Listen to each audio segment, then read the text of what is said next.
deputy president akiongea sikufurahi. Akisema suti asitangatanga kwa constituencies. Kwani constituency iko mahali imewekwa boundaries. Mimi nilisirika kabisa nikaona suti weka nyumbani. Waje watu wafanye harambee zao. Sababu tunasaidia watu nasema maneno mingi hapa hata huoni. Social media mingi. Kwani mtu kufanya kazi ni mbaya? Sijafurahi bwana suti, sijafurahi kwa mjumbe yangu. Nataka tukae na wewe tuone watu wa Kapseret. Hata shule kwa Kapseret, kanisa imeenda juu.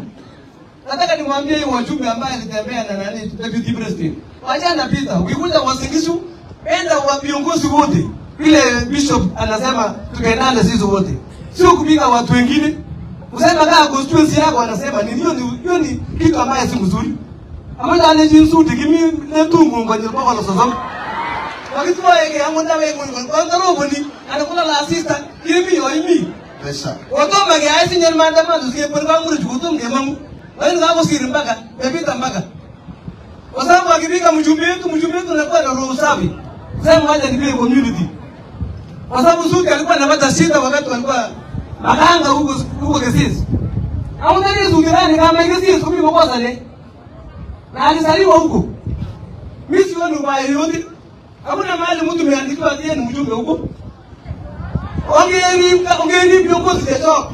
Watu mangetu bigi, wabesi na viongozi kwa kazi. Asante leti. Mamada mwajaza kama kwa ndiviji. Lakini watu wajaza ndivyo haya maandamano leo. Tafanya maandamano kubwa. Ya kufanyia kwamba wajana na suti, waje sisi kwa kelele. Anyeni maendeleo yenu na tuwaje sisi. Sawa wote unapiga kelele. Thank you very much. Hapana kasirika sana huko kanisa. Kunyo na bishop sio kama kinaranga huko. Kunyo.